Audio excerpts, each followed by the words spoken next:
നിങ്ങളുടെ വർക്കല്ല സോഷ്യൽ മീഡിയയിൽ കാണിക്കേണ്ടത്, നിങ്ങൾ വർക്ക് ചെയ്യുന്നതാണ് സോഷ്യൽ മീഡിയയിൽ കാണിക്കേണ്ടത്. നിങ്ങളുടെ വർക്കല്ല നിങ്ങൾ സോഷ്യൽ മീഡിയയിൽ കാണിക്കേണ്ടത്, നിങ്ങൾ വർക്ക് ചെയ്യുന്ന രീതിയാണ് സോഷ്യൽ മീഡിയയിൽ കാണിക്കേണ്ടത്. നിങ്ങൾ എങ്ങനെയാണ് വർക്ക് ചെയ്യുന്നത്, നിങ്ങൾ എങ്ങനെയാണ് റിസൾട്ട് ക്രിയേറ്റ് ചെയ്യുന്നത്, നിങ്ങൾ എങ്ങനെയാണ് ഔട്ട്പുട്ട് കൊണ്ടുവരുന്നത്, ഇതാണ് നിങ്ങൾ സോഷ്യൽ മീഡിയയിൽ കാണിക്കേണ്ടത്. നമുക്ക് സന്തോഷം തരുന്ന കാര്യങ്ങളൊക്കെ ചെയ്തങ്ങ് ജീവിച്ചാൽ വലിയ കുഴപ്പങ്ങളൊന്നും ഇല്ലാതെ അങ്ങ് പോവാം. ഈ ആവശ്യമില്ലാത്ത ഭാരമൊക്കെ എടുത്ത് തലയിൽ വെച്ചാലേ മനസ്സും ശരീരവും ഒക്കെ അങ്ങ് സിക്കാവും. അതുകൊണ്ട് വേണ്ടെന്ന് തോന്നി അങ്ങ് വിട്ടേക്കണം.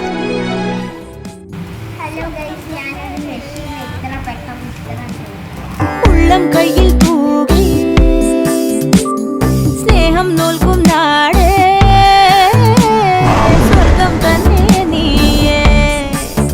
തീരത്തേതോ നാളിൽ പണ്ടേ ഇഷ്ടം